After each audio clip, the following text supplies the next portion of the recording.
अस्सलामुअलैकुम। जीएनएन के साथ मैं हूँ उस्मा नौमान। ऐवान बाला में आज एक बड़ा मार्का होने जा रहा है। यूसुफ रजा गिलानी या सादिक संजरानी, किसे मिलेगी ऐवान बाला की हुक्मरानी? इस हवाले से वोटिंग का अमल 3 बजे शुरू होगा। नंबर गेम्स की अगर हम बात करें तो इस वक्त अपोजिशन का पलड़ा भारी नजर आ रहा है, क्योंकि अपोजिशन के पास 51 अरकान है, जबकि हुकूमती इत्तेहाद के पास 47 का फिगर है। तो देखना यह है कि किसका पलड़ा भारी रहता है। लेकिन इससे पहले ही सिचुएशन कुछ तूफ़ानी हो चुकी है, कुछ बिगड़ चुकी है, क्योंकि ये कहा जा रहा है कि पोलिंग बूथ से कैमरास बरामद हुए हैं, जिसके बाद हम देख रहे हैं कि दोनों अतराफ से इल्ज़ाम तराशी का सिलसिला भी शुरू हो चुका है। अपने मेहमानों का तारुफ आपसे करा दूं। सीनियर तजियाकार सईद काजी साहब मेरे साथ मौजूद हैं, जबकि सीनियर एंकर पर्सन आयशा बख्श भी आज की ट्रांसमिशन में हमारा साथ दे रही हैं। सईद काजी साहब, ये तो हम देख रहे हैं कि पहले ही इल्ज़ाम तराशियों का सिलसिला शुरू था, उरूज पर था, लेकिन अब ये कैमरास वाला क्या मामला शुरू हो गया है? कभी होते हैं पोलिंग बूथ में कैमरास? ये कैमरे कहाँ नहीं होते, और मुझे ये समझ नहीं आता कि ये इस किस्म के बेहुदा कैमरे लगाने की ज़रूरत क्या है। माशाल्लाह टेक्नोलॉजी तो बहुत आगे जा चुकी है। उसे उर्फ़ आम में जो इंटेलिजेंस के कैमरे हैं ना, उसे कोलोकियल लैंग्वेज में मक्खी कैमरे कहते हैं। अच्छा, उनको कोई पता ही नहीं चलता। अब ऐसी डिवाइसेस भी आ गई हैं कि आप उधर बैठे हैं, आप दूर से आप गुफ्तगू किसी की सुन सकते हैं। तो मुझे लगता है ये कोई ढकोसला सा हुआ है, पता नहीं क्या हुआ है। और अगर किसी ने लगाया है तो उसको जुर्म की सजा नहीं, हमाकत की सजा देनी चाहिए। 3-4 कैमरास कह रहे हैं बरामद हो चुके हैं। चले, अच्छा है, वो लगाएं कैमरा। अभी कह रही थी कैमरों की जो फजीलत है उस पर अभी रोशनी डाली है हमारी एंकर पर्सन, मैं यानी जो अभी कह रही थी आयशा। तो मुझे नहीं लगता ये क्या है, इस तरह का ड्रामा चलता रहेगा।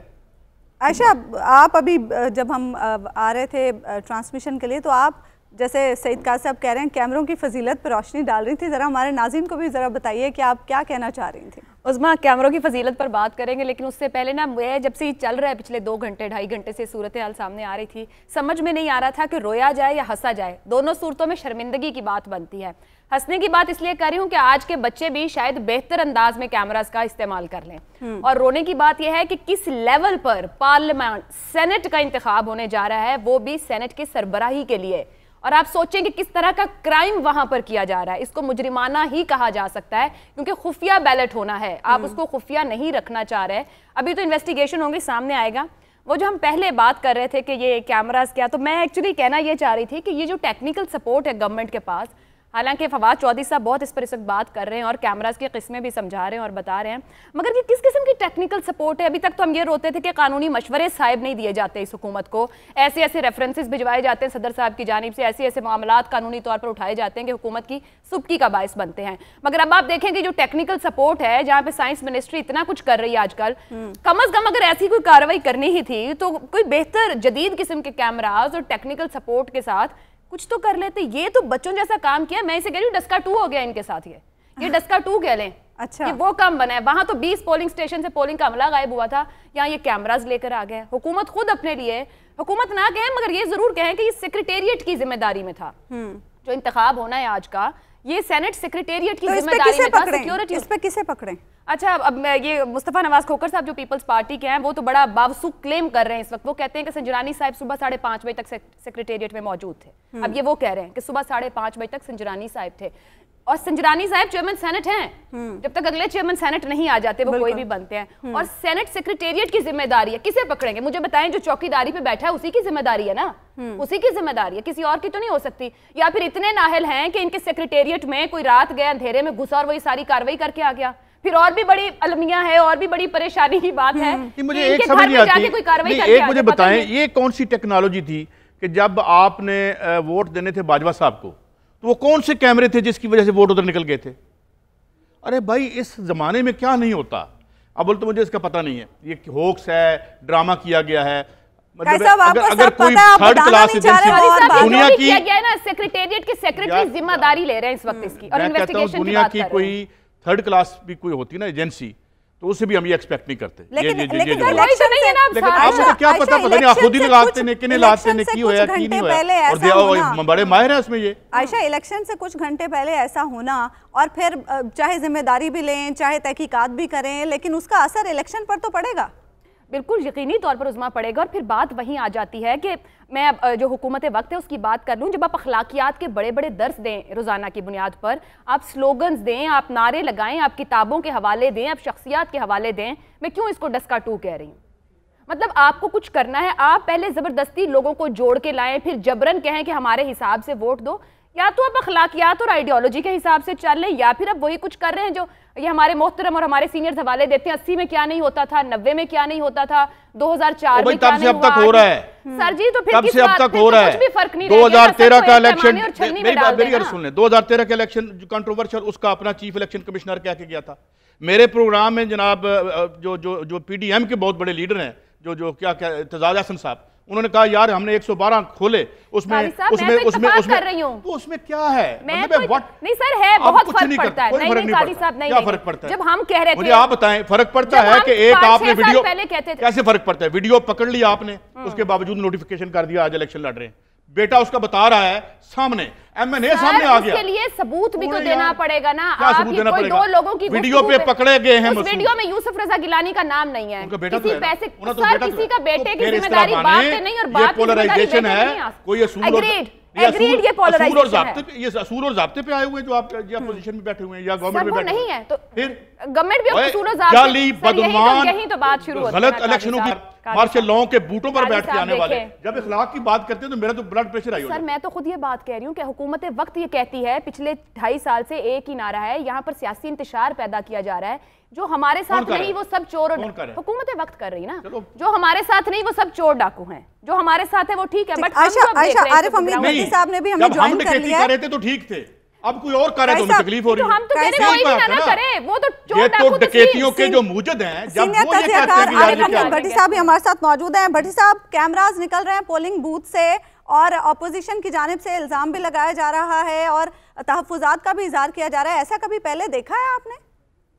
बिस्मिल्लाहिर्रहमानिर्रहीम, ये तो मैं आपको चैलेंज कर रहा हूँ, ये एजेंसियों ने नहीं लगाए। मेरा चैलेंज है उस पोलिंग बूथ में वोट डालते हुए बाहर बैठे, मैं उसकी आपको तस्वीर दिखा सकता हूँ, बगैर कैमरा अंदर लगाए। ये मैं चैलेंज कर रहा हूँ, ये मैं एक्सपीरियंस कर चुका हूँ, मैंने करना नहीं है।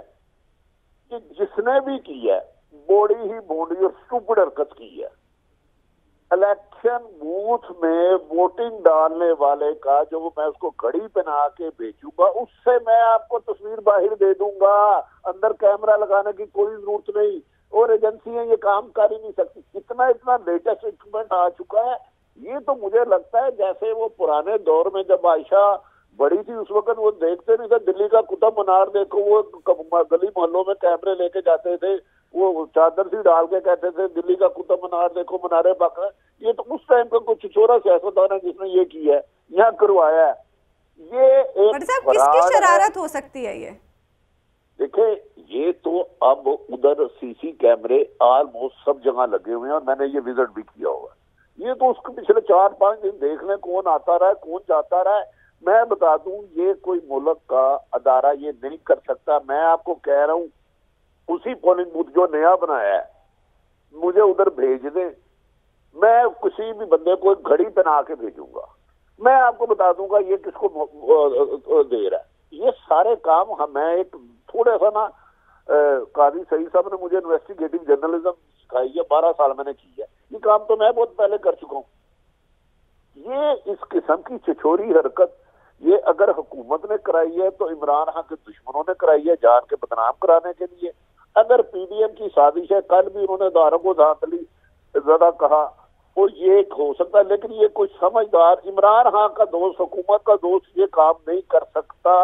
जिस तरीके से कैमरे नजर आ रहे हैं, अब आइए एजेंसियों के पास मैं नाम लेने लगा था, काजी ने मुझे मरवा देना था, आयशा ने भी। उस कमरे में आपको कैमरा लगाने की जरूरत नहीं। पोलिंग बूथ में अगर आपने उसकी कोई चीजें लेनी है, बाहर चीजें लग सकती है। मैं आपको ये खबर दे रहा हूँ, खबर हो जब मैं एक्सपेरिमेंट कर चुका हूँ, मैंने करवाना नहीं है, सुना नहीं है, कर चुका हूँ। तो फिर तो भट्ट साहब शो ऑफ हैंड वाले इलेक्शन की जरूरत ही क्या है? फिर तो इसी तरह ही पता चल जाए। वो ये पाकिस्तान बड़ा आगे चले गया। अमेरिका कहता है मैं सैटेलाइट से गुजरा ले की गलियां देख ले, तो वो के वो कोरोना वायरस नहीं देख सका। ये गेम जिसने भी किया, मुझे नहीं पता, डरे हुए लोगों ने साजिश की है। भट्ट साहब, लेकिन मैं आपसे एग्री करूंगी। अहम सवाल ये है, लोगों ने साजिश किया कि दंड डाल दो। इसके पसे पर्दा मुहर्रिकात क्या हो सकते हैं, मकासद क्या हो सकते हैं? उदमा देखिए, दो हो सकती है। एक खुद इमरान खान को बदनाम करने के लिए उसके साथी ने किया, लेकिन ये बंदा पकड़ा जाएगा क्योंकि उधर सीसी कैमरे सब लगे हैं। पिछले 3-4 दिन की मूवमेंट देख ले, पोलिंग बूथ में गया कौन कौन है। इसमें कोई रॉकेट साइंस नहीं है। एक इंडिपेंडेंट 2-3 ऑनेस्ट आदमियों और कॉम्पिटेंट बंदों की जरूरत है। इंक्वायरी कर दे, मेरे जैसा नालायक आदमी चले जाए, मैं इसको कॉर्डन ऑफ करूंगा और उसकी रिकॉर्डिंग निकाल लूंगा और मैं आपको बंदा दे दूंगा ये इसने लगाया है। लेकिन ये मैं आपको बता रहा हूँ, ये जो अदारों को बदनाम करने की, उनके पास तो ऐसी ऐसी लेटेस्ट टेक्नोलॉजी है, वो मेरे टेलीफोन में घुसे हुए हैं। तो भाई उनको उधर जाने की क्या जरूरत है? मुझे घड़ी पहनानी है आपने, बस वो घड़ी भट्टी साहब, जो आप बात बार बार कर रहे हैं ना कि इदारे नहीं है, वो नहीं है तो ये सब कुछ हो रहा है ना। डस्का में क्या हुआ है? वो 20 पोलिंग स्टेशंस के जो गायब हो गए सर, तो यही तो इशू हुआ ना। स्मार्ट नहीं काम कर पा रहे ये लोग। नहीं, मैं ऐसा ये कह रहा हूँ, मेरी नजर में ये साजिशें, एक तो हुकूमत के कुछ लोग, लेकिन नवाज शरीफ भी कर सकता है, उसने PhD की हुई है इन कामों में, उनसे ज्यादा धांधली दिल टूट जाएगा कर सकती। नहीं सर, फिर हुकूमत की अहलियत पे सवाल है अगर ये बात है तो। देखे, मैं ये कह रहा हूँ वो कर सकते हैं इस इलेक्शन को कंट्रोवर्सी बनाने के लिए, लोगों को डराना। ये वो कंट्रोवर्शियल कर रहे हैं जिन्हें पता है हार गए हैं। हो चुका भट्टी साहब, पहले ही कंट्रोवर्शियल हो चुका। जफर इलाली साहब ने भी हमें ज्वाइन किया है। जफर इलाली साहब, आपको क्या लग रहा है, इस शरारत के पीछे कौन हो सकता है और इसके मकासद क्या हो सकते हैं?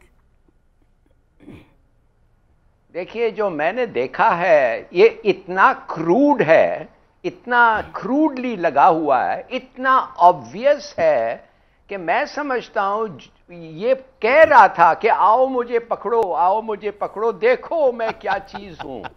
और जिन्होंने उसको पकड़ा वो खुद मेरे ख्याल में शर्मिंदगी हो रही है कि यार ये कौन मानेगा ये बात हमारी, माने कि ये तो अजीब सा है।